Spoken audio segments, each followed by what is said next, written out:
Today's poll day theme is finishing without falling apart. The first few sets usually look pretty good. The real test comes later when fatigue starts building and form wants to break down.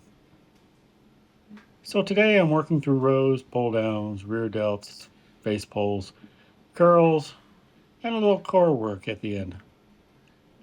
I also used drop sets in the final set of the pull downs and the cable curls. The goal was simple: train hard, keep control, and avoid turning the last half of the workout into survival footage. If you're ready, let's begin. I started with dumbbell inclined bench rows. It's 100 pounds, so 50 pounds each dumbbell for 12 reps, all three sets. This was the part of the workout where everything still looked organized. The chest support helps keep me honest because it limits how much I can swing or use body momentum. I still have to control the dumbbells, pull with my elbows, and make sure the back is doing most of the work. For this exercise, I'm keeping my chest on the bench and avoid turning the movement into a shrug. If my traps start taking over, I know I'm probably pulling too high or losing focus on the target muscles. At this point in the workout, I was not falling apart yet. That's always nice. And it usually is temporary.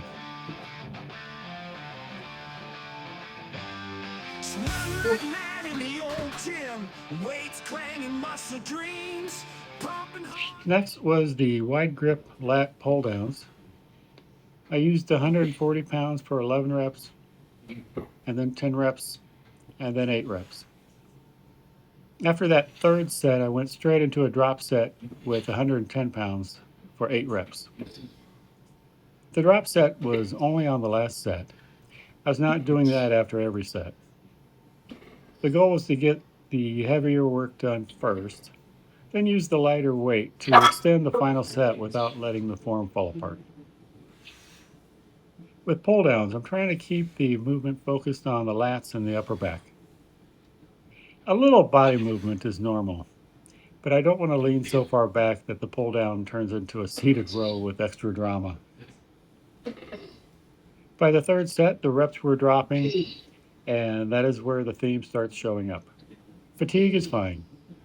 The question is whether I can manage it without letting the exercise turn into something else.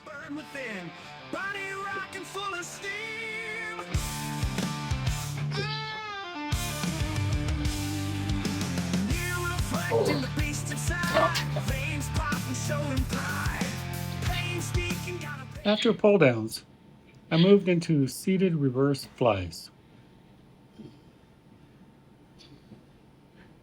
The total weight used was 32.5 pounds between the two dumbbells, and that was for 15 reps, 14 reps, and then 13 reps. This is one of those exercises where control matters more than trying to look strong.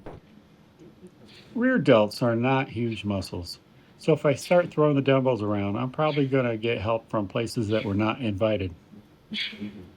I want to move the dumbbells out and back with control, then lower them without just letting gravity take over. This kind of work helps balance out the shoulders, especially when pressing movements are a regular part of the week. This is also where finishing without falling apart becomes more about patience. Despite the name being reverse flies, the weight does not need to actually fly. The rear delts need to work.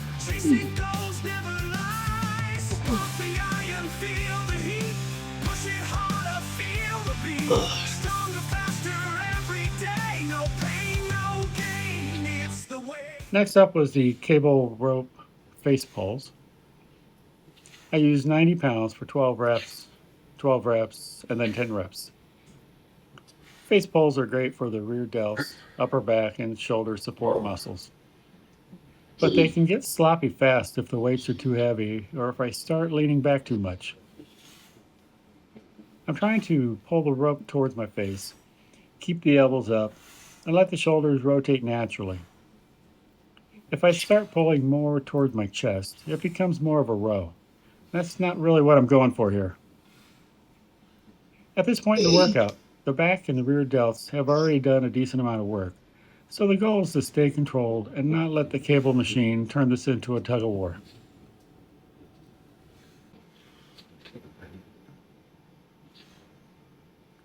Then I moved into dumbbell incline curls.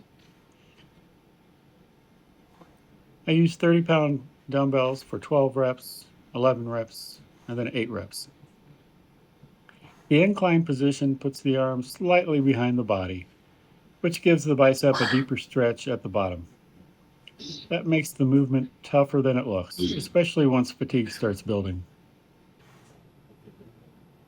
I'm trying to keep the upper arm fairly still and let the elbow do the work. If I start swinging the dumbbells forward, I might still complete the rep, but the biceps are no longer doing the same job. The drop from 12 reps down to 8 reps shows that fatigue is building. That's not a problem. The problem would be pretending I still had 12 clean reps and turning the last few into a full body event. Early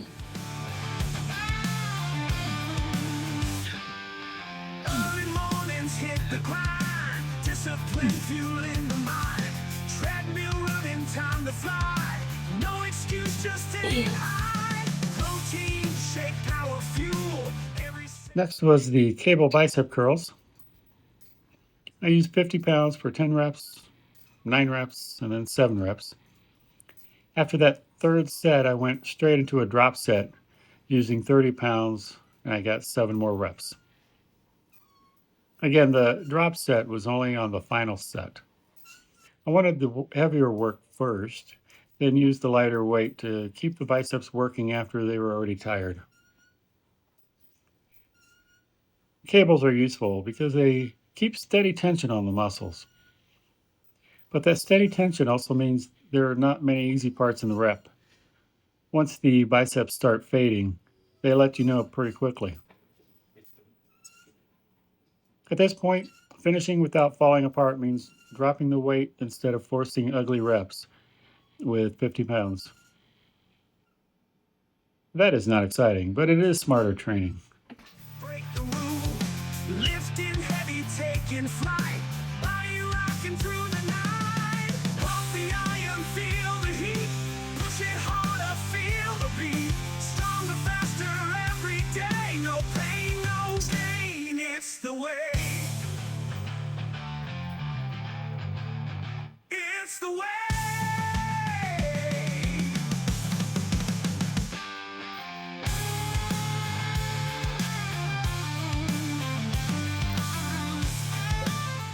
Then I finished biceps with concentration curls.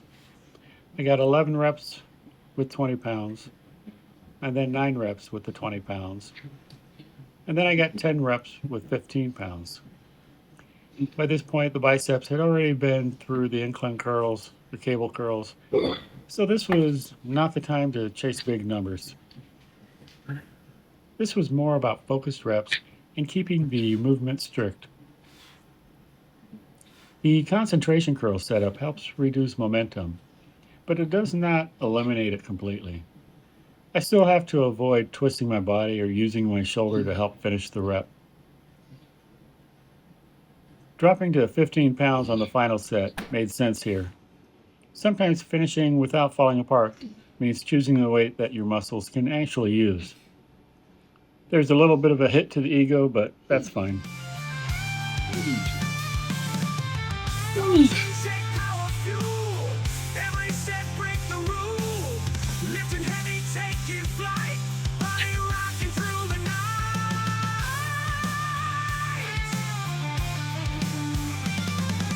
Pump the iron, feel the heat, push it harder, feel the beat, stronger, faster every day, no pain, no gain, it's the way. It's the way. I finished with bench V sits, getting 13 reps, 14 reps, and then 13 reps. This was not meant to be a full core workout. It was more of a short finisher after the pull work was done. With these, I'm trying to bring the knees and the torso together under control and lower back down without just flopping into the next rep. If I rush the movement, it becomes more momentum than abs. At the end of a longer workout, this is a good final check. Can I still control the reps, or am I just trying to get done? That wraps up this pull day. The theme was finishing without falling apart, and that mostly came down to managing fatigue. The drop sets were only on the final sets of the pull downs and the cable curls, and later in the workout, I reduced weight when it made sense. That is part of training hard without letting the workout turn sloppy. Well, until next time, have a great day.